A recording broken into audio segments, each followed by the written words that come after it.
ওপার বাংলা থেকে আসা নমশূদ্র সম্প্রদায়, যারা ওদেশ থেকে তাদের ঘর সংসার সব কিছু ত্যাগ করে এবার বাংলায়, পশ্চিমবাংলায় এসে যখন আশ্রয় নিয়েছে, দীর্ঘ কয়েক দশক হয়ে গেছে।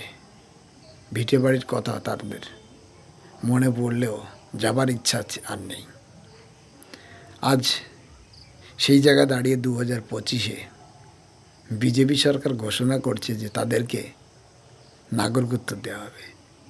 তা নাগরিকত্ব যখন দেওয়া হবে, তখন নাটক মারানোর কি দরকার আপনাদের?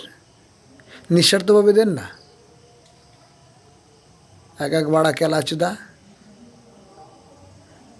নাগরিকত্ব দেওয়ার নাম করে বলছে বাংলাদেশের ডকুমেন্টস দেখাও, এ দেশের ডকুমেন্টস দেখাও। 20, 30, 40 বছর ধরে ওদের ভূমি ছেড়ে চলে এসেছে, আর এখন দেখাবে ডকুমেন্টস। আপনার নাগরিকত্ব দেওয়ার যদি দেবার শখই হয়, তাহলে আপনি নিঃস্বার্থভাবে দিচ্ছেন না কেন? আমি অমিত শাহকে বলতে চাই, আর আমার এই ভিডিওটা যারা দেখছো, একটু তার কাছে পৌঁছে দিও। নমশূদ্র সম্প্রদায়কে নাগরিকত্ব দেবার নিঃস্বার্থভাবে আপনি নাগরিকত্ব দেন।